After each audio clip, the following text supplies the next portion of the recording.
Bonjour Benjamin. Bonjour. Donc s'il ne cède pas, s'il continue ses opérations militaires, si l'Ukraine n'est pas aidée, n'est plus aidée, ou moins aidée par les Américains, moins aidée par les Européens, si l'Ukraine perd, à ce moment-là, quels sont les plans militaires de Poutine? On dit souvent, ce sera la porte ouverte, parce que Poutine continue son expansionnisme. Mais qu'est-ce que ça veut dire concrètement? Vous avez regardé avec des cartes, Benjamin.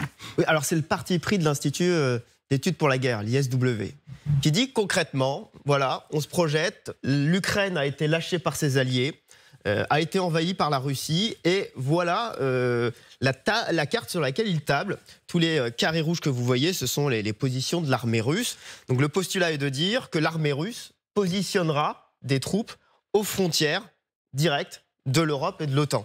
Ça, ils le disent clairement et ils ont déjà identifié des possibilités. Ils pourraient positionner 3 armées entières, la 18e, la 25e, la 8e, créée dernièrement pour cette guerre, à la frontière de la Pologne, de la Hongrie, de la Slovaquie et de la Roumanie. Donc là, le premier message de l'ISW, dire vous avez des pays qui aujourd'hui ne sont pas au contact direct de l'armée russe, qui pourraient avoir l'armée russe à leurs frontières.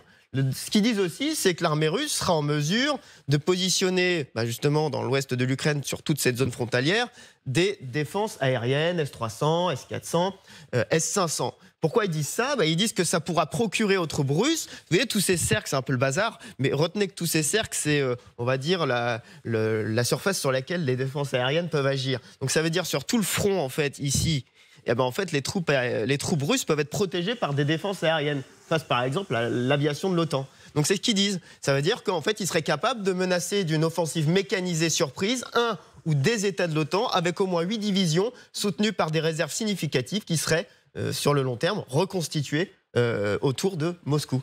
Et après, ce qu'ils disent et ce qu'ils affirment, c'est qu'on a l'image d'une armée russe qui sera à bout de souffle à la fin de ce conflit. Eux disent finalement un peu l'inverse.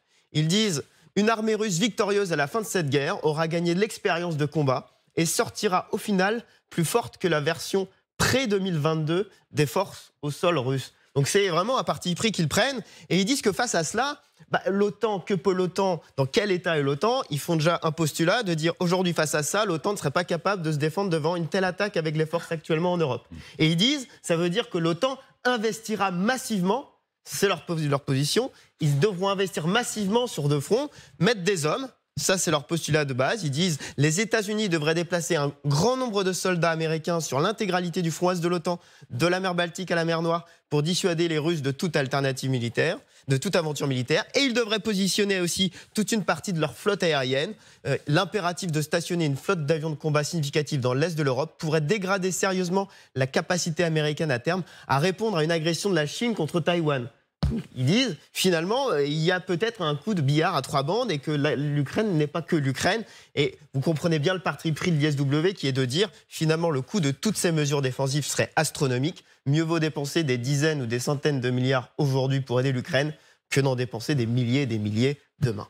Voilà.